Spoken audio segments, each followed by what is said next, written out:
welcome you to the Divine Connection.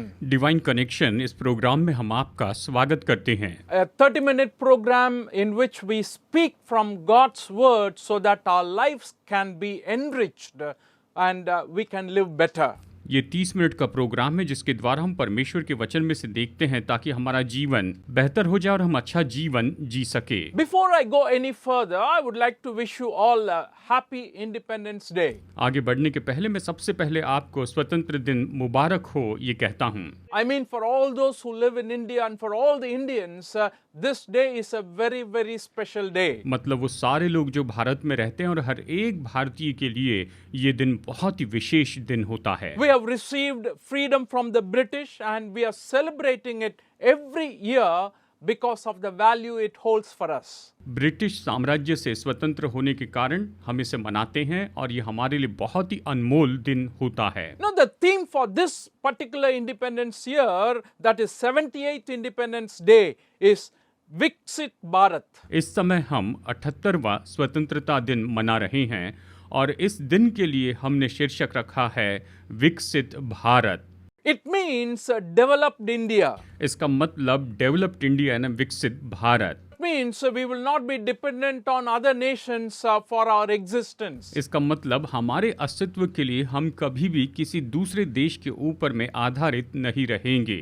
We will be self-sufficient, we will be producing our own and we will be even propagating and selling our own. हम अपने आप में पर्याप्त होंगे, हम अपने देश के लिए जितने भी उत्पादन की जरूरत है खुद ही उत्पादन करेंगे और यहाँ तक कि अपने आप को और भी ऊपर बढ़ाते जाएंगे। You know, this special day is celebrated all over the country in different ways. ये विशेष दिन पूरे देश में अलग अलग तरीके से मनाया जाता है। One of the main thing we do is hoisting our flag. और एक सबसे महत्वपूर्ण काम हम करते हैं वो है हमारा झंडा लहराते हैं। Every year we do that in our church also. और हर साल हम इसे हमारे चर्च में भी करते हैं। And we also see national parades, military parades in the capitals. और हम राजधानी के शहर में परेड देखते हैं, नेशनल परेड, मिलिट्री परेड देखते हैं। Also we have what we call display of our culture. और साथ साथ में हमारी परंपरा को दर्शाने के लिए उसमें झांकियां भी होती हैं। On that day we kind of display our power and our heritage that we own from our country. उस दिन में हम अपनी सामर्थ, अपनी शक्ति और अपने धरोहर को लोगों के सामने प्रदर्शित करके रखते हैं, उसे दिखाते जाते हैं। So it's a wonderful day of celebration. ये तो सच में उत्सव मनाने के लिए बहुत ही अच्छा और बहुत ही अच्छा दिन है। It is good to remember and know that we have had 78 years of freedom. हमने स्वतंत्रता में रहते हुए 78 साल बिता दिए, ये जानना बड़ी खुशी की बात है। And we know when we talk about bondage, which is opposite to freedom, we say it is a state of being bound,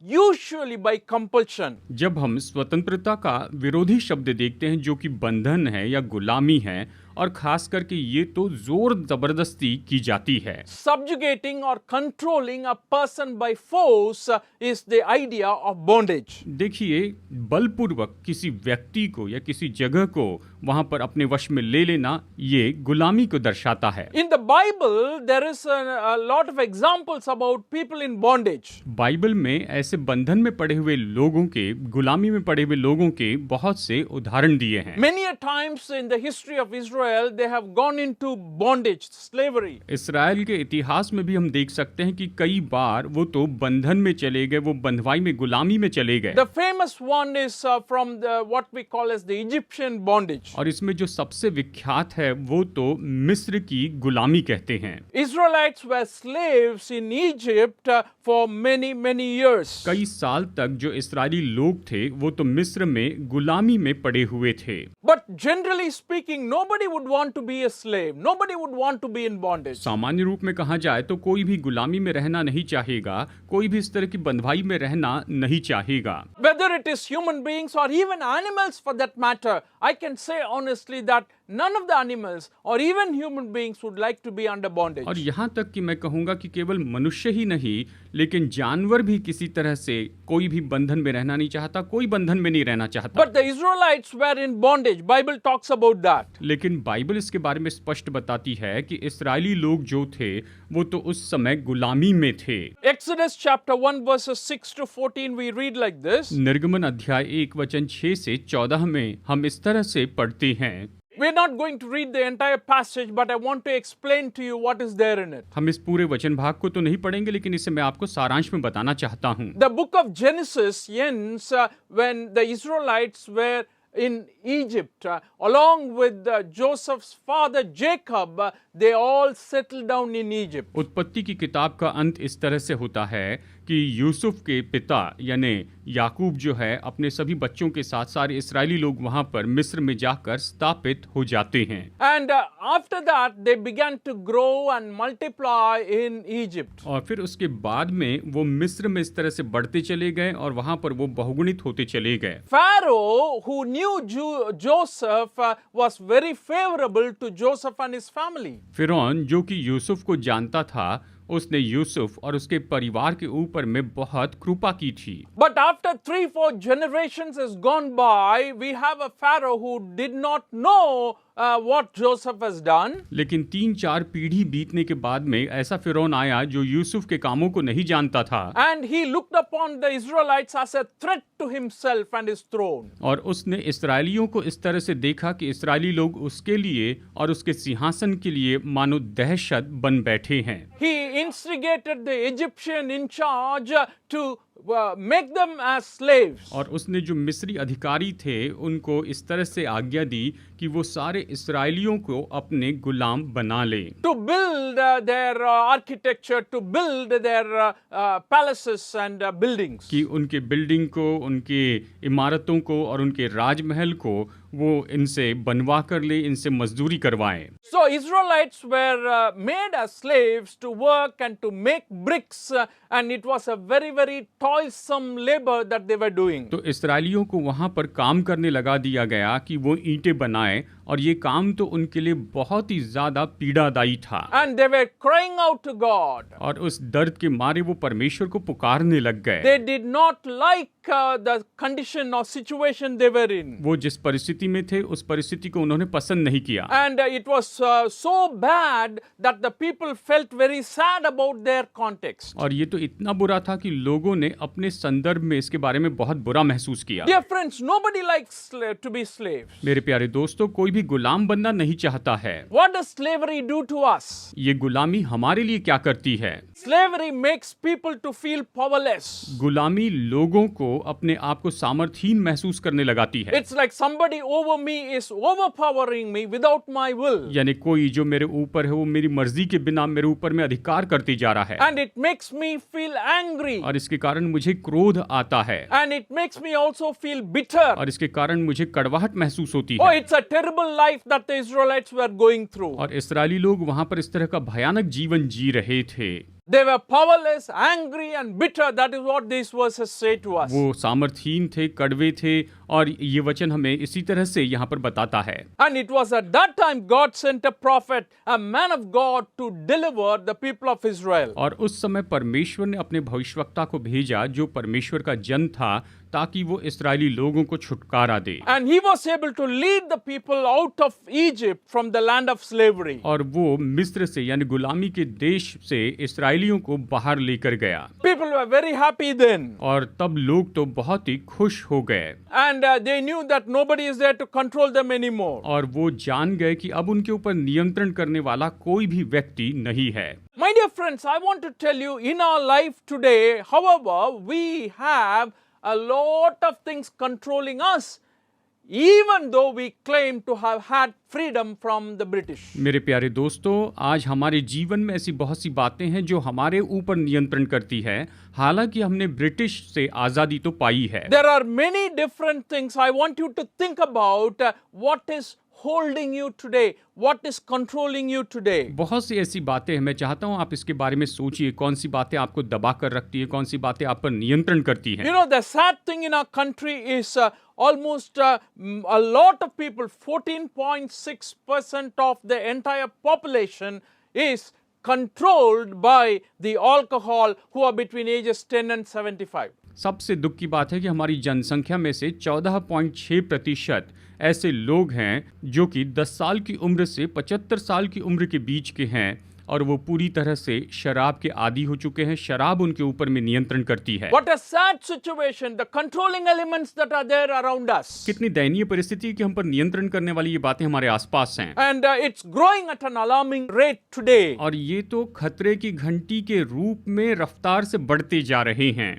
Not many people are thinking about such bondages. बहुत से लोग ऐसे बंधनों के बारे में नहीं सोच रहे हैं। Not many people are wanting to get relief from that bondage. बहुत से लोग इस तरह के बंधन से छुटकारा पाना नहीं चाहते हैं। Above all, today I can tell you, the Bible is talking about another very important bondage people are belonging to. इन सब से बढ़कर बाइबल एक ऐसे बंधन के बारे में बता रही है जिसके बंधन में बहुत से लोग बन चुके हैं। It's a universal bondage. और ये तो ऐसा बंधन है जो पूरे संसार में फैला हुआ है। And it is a bondage to sin. और ये तो पाप का बंधन है। In the Gospel of John chapter 8 verses 31 onwards we read like this. यूहन्ना अध्याय 8 वचन 31 से आगे हम इस तरह से पढ़ते हैं।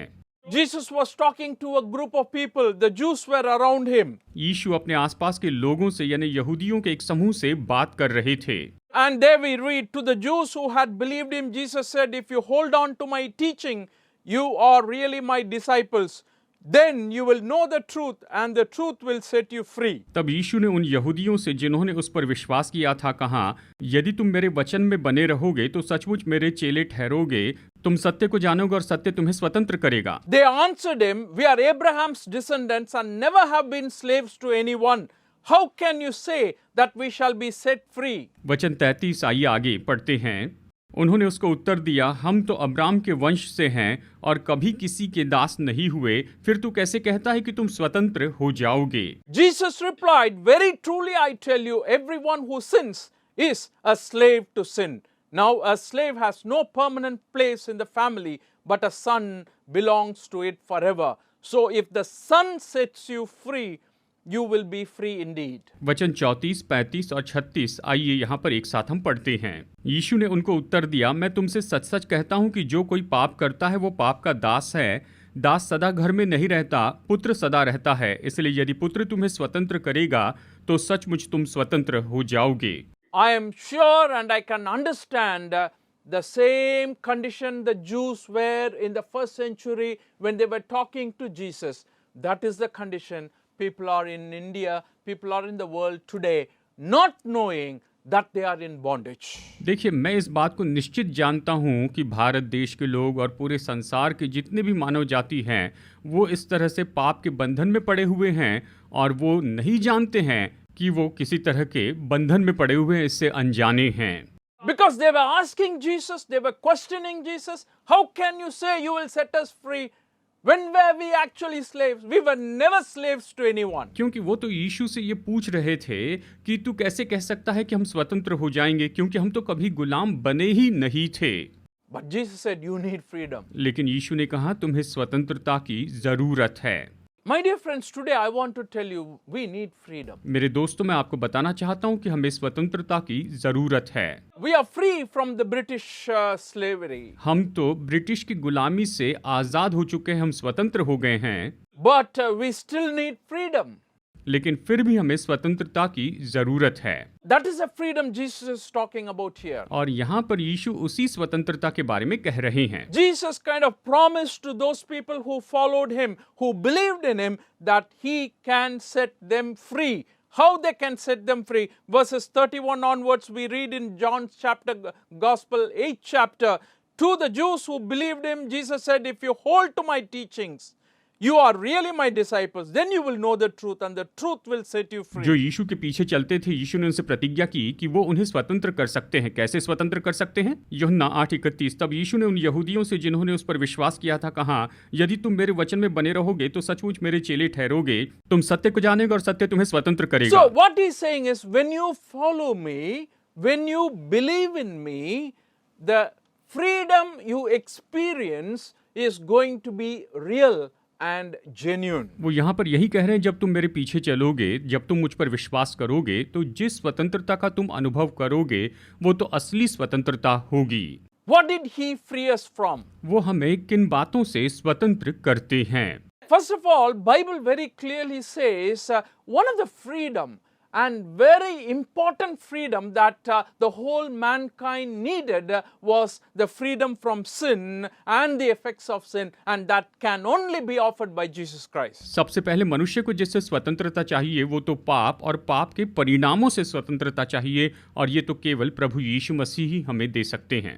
Romans chapter 8 verses 1 to 5 we read that now there is no condemnation for those who are in Christ Jesus, because through Christ Jesus the law of the Spirit who gives life has set you free from the law of sin and death. Romeo 8:1-5 में हम पढ़ते हैं, अतः अब जो यीशु मसीह में उन पर दंड की आज्ञा नहीं, क्योंकि वे शरीर के अनुसार नहीं वरन आत्मा के अनुसार चलते हैं, क्योंकि जीवन की आत्मा की व्यवस्था ने मसीह यीशु में मुझे पाप की और मृत्यु की व्यवस्था से स्वतंत्र कर दिया है। रोमियो अध्याय 8 वचन 1 और 2 इस तरह से कहता है। So what Apostle Paul is trying to say in this epistle and in this 8th chapter of Romans is the bondage of sin, that we were controlled by sin for the past years and days and months, and now because of Jesus that bondage is completely removed. How? Through the law of the Spirit who gives life. He has set me free from the law of sin and death. तो प्रेरित पौलुस यहाँ पर इस पत्री में और खास करके इस अध्याय 8 में रोमियो में क्या कहना चाहता है, वो तो ये है कि पाप का जो बंधन है, ये बंधन जो हम पर नियंत्रण करता था कितने दिनों से, कितने महीनों से, कितने सालों से, लेकिन अब यीशु मसीह के कारण वो हटाया गया। कैसे? उस जीवन की आत्मा की व्यवस्था के द्वारा उसने मुझे पाप और मृत्यु की व्यवस्था से छुड़ाया है। And what I mean is, dear friends, understand it very clearly. Freedom from sin, it is possible only with God. मैं आपको यही बताना चाहता हूँ प्यारे दोस्तों, इस बात को आप अच्छे से समझ लीजिए कि पाप से छुटकारा तो केवल परमेश्वर के द्वारा ही संभव है। Bible very clearly says when we sin, actually we sin against God. Bible स्पष्ट रीति से कहती है कि जब हम पाप करते हैं तो हम असल में परमेश्वर के विरुद्ध में पाप करते हैं। So the forgiveness for sins has to come from Him. और इसीलिए पापों की जो क्षमा है वो तो उसी से आनी चाहिए। And that is the general understanding the first century Jews had also. और ये तो सामान्य सी समझ थी जो पहली सदी की यहूदियों में थी। In the Gospel of Mark, we find 4 friends carrying a man who was paralytic and was bringing to Jesus Christ. मरकुस अध्याय 2 में हम देखते हैं कि 4 मित्र अपने एक मित्र को चारपाई पर रखकर यीशु के पास में लेकर आते हैं। And because of the crowd, they were not able to bring him in through the entrance, so they let him in through the roof. बहुत भीड़ होने के कारण वो वहां पर दरवाजे से उसे यीशु के सामने नहीं ले जा पाए, तो उन्होंने छत से उसके सामने उसे उतारा। Jesus saw their faith and he was very appreciative. यीशु ने उनके विश्वास को देखा और सच में उनके विश्वास की सराहना की। But one thing he told them clearly is in the 2nd chapter, 5th verse, he says, when Jesus saw their faith, he said to the paralyzed man, Son, your sins are forgiven. देखिए, एक बात स्पष्ट बताई गई है अध्याय 2 वचन 5 में। यीशु ने उनका विश्वास देखकर उस लकवे के रोगी से कहा, हे पुत्र, तेरे पाप क्षमा हुए। इस तरह से उसने उस लकवे के रोगी से कहा। It's a very important and interesting statement. अब देखिए, ये तो बहुत ही महत्वपूर्ण और बहुत ही दिलचस्प ऐसा वाक्य है। That statement shocked the people around Jesus. और इस वाक्य के कारण यीशु के आसपास के लोग पूरी तरह से हैरान हो गए। How can this man forgive sins? ये मनुष्य कैसे पापों की क्षमा कर सकता है? That was a question raised there. वहां पर यही तो सवाल उठा था। How can a man forgive sins? कैसे मनुष्य पापों की क्षमा कर सकता है? Only God has authority to forgive sins. केवल परमेश्वर के पास ही पापों की क्षमा का अधिकार है। So indirectly here Jesus is saying, I am God and I have the right to forgive sins, authority to forgive sins. यहाँ पर स्पष्ट रूप में यीशु कह रहे थे कि मैं ही परमेश्वर हूँ और मेरे पास पापों को क्षमा करने का अधिकार है। My dear friends, that is what I am trying to tell you today as we are talking about the freedom and the bondage that people are in the world today. Only Jesus can deliver us from that bondage. There is no other way. और मैं आपको यही बताना चाहता हूँ मेरे दोस्तों, आज संसार में जो भी बंधन है उससे अगर हमें छुटकारा पाना है तो केवल परमेश्वर यीशु मसीह ही हमें उससे छुड़ा सकते हैं और कोई तरीका नहीं। You may think that I am very cynical. आप शायद ये सोच रहे होंगे कि मैं एक ही बात के ऊपर में जोर दे रहा हूँ, मैं एक तरफा देख रहा हूँ। But the Bible very, very clearly says this is the fact and salvation is found in no one else but in Christ alone. यही तो सत्य है। और देखिए बाइबल यहाँ पर स्पष्ट बताती है कि उद्धार और किसी में नहीं पाया जाता है। And Jesus, He can give us this forgiveness and He can deliver us and He really can set us free from our sins. और यीशु ही हमें स्वतंत्र कर सकते हैं, यीशु ही हमें छुड़ा सकते हैं, पापों से हमें छुटकारा दे सकते हैं। And dear friends, it costed Him a lot to set us free from our sins. और प्यारे दोस्तों, हमारे पापों से हमें छुटकारा देने के लिए प्रभु यीशु मसीह को बहुत बड़ी कीमत चुकानी पड़ी थी। It did not come easily for us. हमारे लिए ये आसानी से नहीं आया। He has to shed His blood on the cross of Calvary and He had to give His life so that you and I can be saved today. उसे अपना लहू कलवरी के क्रूस पर बहाना पड़ा, उससे अपनी जान दे देनी पड़ी ताकि आज आप और मैं उद्धार प्राप्त कर सके। Jesus frees us from our sins. यीशु मसीह हमारे सारे पापों से हमें छुटकारा देते हैं। Also, Jesus frees us from our fear of death. और साथ ही प्रभु यीशु मसीह हमें हमारी मृत्यु के डर से भी छुटकारा दे सकते, आजाद कर सकते हैं। Oh, if I ask you, are you afraid of death? और अगर मैं आपसे ये पूछूं कि क्या आप मृत्यु से डरते हैं, And many people will say, no, I'm not afraid of death. बहुत से लोग कहेंगे नहीं, मैं मृत्यु से नहीं डरता हूँ, I can die anytime. I am prepared. मैं किसी भी समय मर सकता हूँ, मैं उसके लिए तैयार हूँ। I kind of accept the reality that everyone is going to die one day. मैं इस वास्तविकता को स्वीकार करता हूँ कि सभी को एक न एक दिन मरना है। But a lot of people actually do not talk about death. लेकिन बहुत से लोग जो है वो असल में मृत्यु के बारे में बात ही नहीं करते हैं। And I believe the very fact that we are not talking about death shows that we are afraid of death. और मैं मानता हूँ कि जब हम मृत्यु के बारे में बात नहीं करते हैं, यही तो दिखाता है कि हम मृत्यु से डरते हैं। So indirectly we are having the fear of death. तो अस्पष्ट रूप में हम मृत्यु का डर रखते हैं। So death came to mankind because of sin, and so it is man who is living today. One day he is going to die, and after that he has to face the judgment. मृत्यु जो है वो तो मनुष्य के पाप के कारण परिणाम के स्वरूप में आई है और इसीलिए मनुष्य को मरना पड़ेगा और निश्चय ही एक दिन उसका न्याय किया जाएगा।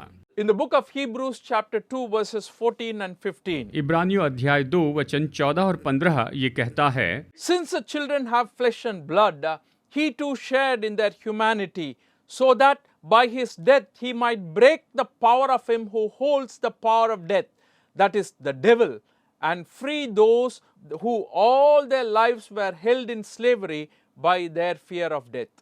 इब्रानियों अध्याय 2 वचन 14 और वचन 15 आइए यहाँ पर एक साथ हम पढ़ते हैं। इसलिए जबकि लड़के मांस और लहू के भागी हैं, तो वो आप भी उनके समान उनका सहभागी हो गया, ताकि मृत्यु के द्वारा उसे जिससे मृत्यु पर शक्ति मिली थी अर्थात शैतान को निकम्मा कर दे, और जितने मृत्यु के भय के मारे जीवन भर दासत्व में फंसे थे उन्हें छुड़ा ले। So, my dear friends, as we understand here, one of the main purpose of Jesus Christ's death on the cross is to free mankind from the fear of death. तो दोस्तों हम यहाँ पर समझते हैं कि यीशु मसीह का क्रूस पर मरने का एक महत्वपूर्ण कारण था कि मानव जाति को वो मृत्यु के डर से छुटकारा दे। What does that mean to us today? आज हमारे लिए इसका क्या अर्थ है? Physically, when I die today, I have a hope that I am going to live forever. आज अगर मैं शारीरिक रूप में मरता हूँ तो मेरे पास में आशा है कि मैं उसके साथ में बना रहूंगा। My soul has the capacity to live even after I die here on earth physically. मेरी आत्मा में जीवित रहने की क्षमता है, चाहे हालांकि इस पृथ्वी के ऊपर मैं शारीरिक रूप में मर जाऊं। And it is going to live with him who gave the life to us. ये तो जिसने हमें जीवन दिया उसके साथ में जीवन जीने की क्षमता है। That is what this verse is emphasizing, that we will live and we are freed from the fear of death. ये वचन इसी बात पर जोर देता है कि हम जीवित रहेंगे और हम मृत्यु के डर से स्वतंत्र रहेंगे। Only one more thing I want to share with you before we end, that is Jesus sets you free from your addictions. देखिए एक और बात मैं बताना चाहता हूँ संदेश खत्म करने के पहले, और वो ये है कि यीशु आपकी बुरी लतों से आपको छुटकारा दे सकते हैं। And what does it mean today? और इसका आज हमारे लिए क्या मायने हैं? You know, today lot of people are addicted. देखिए आज बहुत से लोग हैं जो इस तरह से बुरी आदतों में पड़े हैं। As I mentioned earlier, addicted to alcohol, addicted to drugs. और जैसे कि मैंने आपको पहले बताया है, शराब या फिर ड्रग्स के आदी हो चुके हैं। So it means that they are controlled by alcohol. तो इसका मतलब ये है कि शराब उनके ऊपर में नियंत्रण करती है। So usually when people have such addiction, the suggestion is you go to a de-addiction center. तो सामान्य रूप में इस तरह की सलाह देते हैं कि अगर आप नशे के आदी हैं तो आप नशा मुक्ति केंद्र में जाएं जहां पर आपका नशा छुड़ाया जाएगा। The Indian government of Ministry and Social Justice has given a toll-free number they can call to get help from. Indian government of ministry and social justice ने एक टोल फ्री नंबर भी दिया है जिसके द्वारा वो अपने लिए मदद पा सकते हैं। This kind of tells us that people want to be delivered, people want to be freed from this addiction. यह हमें बताता है कि लोग ऐसी बुरी आदत से छुटकारा पाना चाहते हैं, आजाद होना चाहते हैं। But I want to tell you that it is possible with Jesus to overcome these addictive feelings. लेकिन मैं आपको बताना चाहता हूं कि इस तरह की बुरी लतें या तलब के ऊपर हम यीशु के द्वारा जयवंत हो सकते हैं। It is emphasized in the Bible so very much. In the Gospel of Matthew chapter 9 verse 35 to 36 we read, Jesus went through all the towns and villages, teaching in their synagogues, proclaiming the good news of the kingdom and healing every disease and sickness. When he saw the crowds, he had compassion on them because they were harassed and helpless like sheep without a shepherd. मत्ती अध्याय 9 वचन 35 और 36 ये कहता है, यीशु सब नगरों और गांवों में फिरता रहा और उनके आराधनालयों में उपदेश करता और राज्य का सुसमाचार प्रचार करता और हर प्रकार की बीमारी और दुर्बलता को दूर करता रहा। जब उसने भीड़ को देखा तो उसको लोगों पर तरस आया, क्योंकि वे उन भेड़ों के समान जिनका कोई रखवाला न हो व्याकुल और भटकते थे। इस तरह से यहाँ पर ये दो वचन हमें स्पष्ट रूप में बताते हैं। Jesus had that compassion to heal people, help people. यीशु ने तरस खाया कि लोगों को चंगाई दे, उनकी मदद करें। And today, if you're someone who is seeking for such a freedom, such a deliverance, I want to suggest Jesus Christ who can set you free. He is compassionate.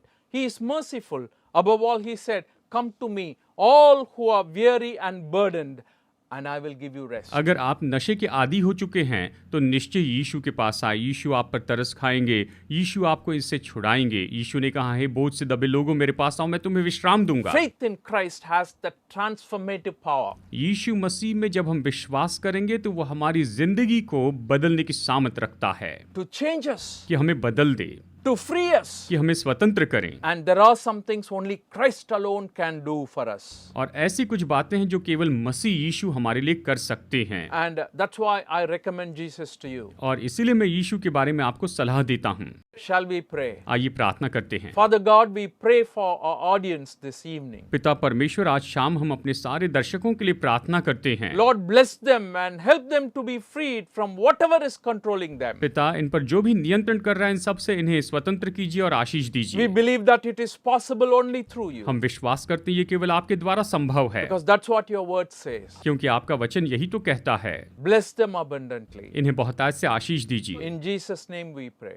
यीशु के नाम में प्रार्थना करते हैं, आमीन।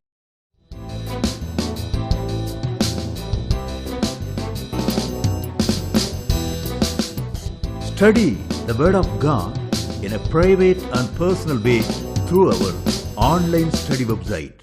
Contact number